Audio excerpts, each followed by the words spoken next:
We have our walk shed diagram here. We've put the 5-minute and the 10-minute onto a single sheet, and I forgot to label this little guy. This is my walk icon. And then I have a working layer that's got nothing on it at the moment. And what I'm going to do is I'm going to transfer this aerial image, which I exported from Google Earth. And you can see here's Penn Station right in the middle. And I'm going to copy this and cut this and then dump this right into this file right here. And you can see it's pretty big. Command 0 will give me my artboard, and it's even bigger than my artboard. And I want to shrink this. I'm going to turn the opacity down to like 50. And then I'm going to just click it, and I'm on my selection tool, and I'm going to just hit Shift, kind of shrink it down a little bit. I'm going to turn off these other layers because I don't need them. I'm going to leave my walking guy on because that'll help me kind of orient myself with regard to Penn Station. And you can see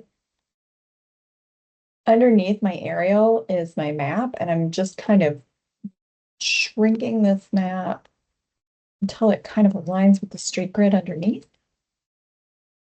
See, it's still a little bit big. This is going to be approximate. Your map is always flat and orthogonal. And because of the way that the aerials work, oh, and that's pretty close really, because I'm looking at Greenmount, I'm looking at North Avenue here. But as we get further out, they get kind of warped because they're just aerial flyovers for the most part for these aerials. Or photography rather, they're aerial photography taken with a plane flying over. So that's pretty close. I think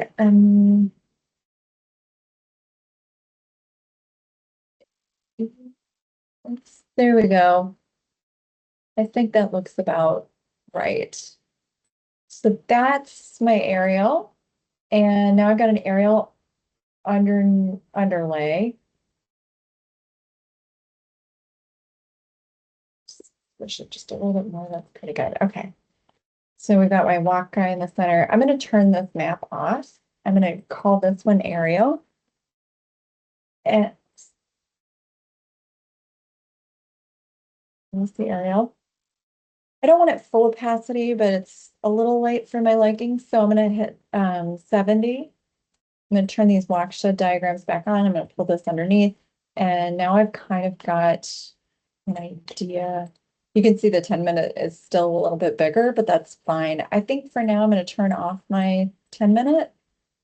And then I'm actually going to create an inversion of this one so that instead of this being kind of blurring out the 5-minute radius, it's going to be kind of the focal point of the whole thing. So with that, I'm actually going to turn the opacity all the way up here. And then I'm going to lock this layer and make a new one. And I am going to select this 5-minute. I'm going to unlock it. And I'm going to direct select this inside one. And then I'm going to make a mask.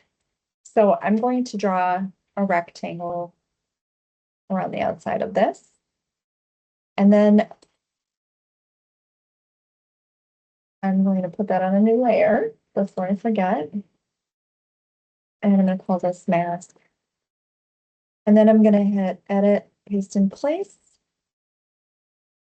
Oh, I got the wrong one. So I'm going to use my direct selection. I'm going to select this. I'm going to edit copy.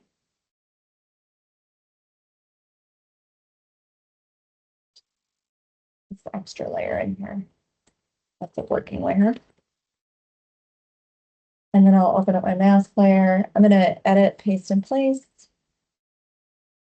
There we've got these 2 layers. And then I'm going to hold shift and I'm going to select this. So I've got these both selected. You can see I've got this shape and this other blue shape here. And this shape is on top.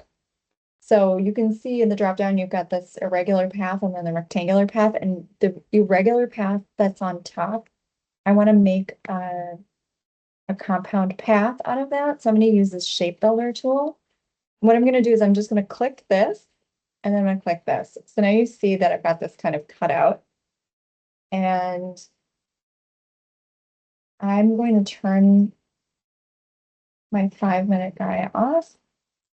And this one, I want this one to be like a lighter color.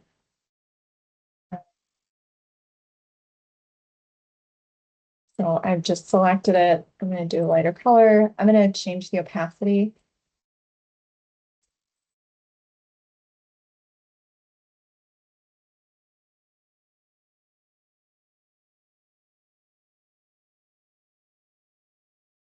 Okay, so I have now this, it's a little light for my taste, so I'm gonna bump it up to 70, and now you can start to see that it's very much um, standing out. I'm gonna turn on my walk icon again. So now you start to see very clearly what you can get to.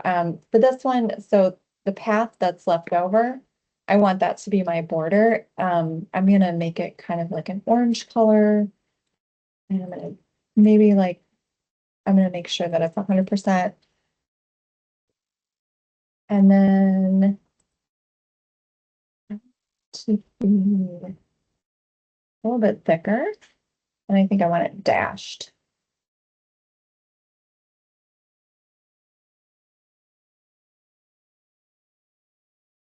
Play around with the settings here.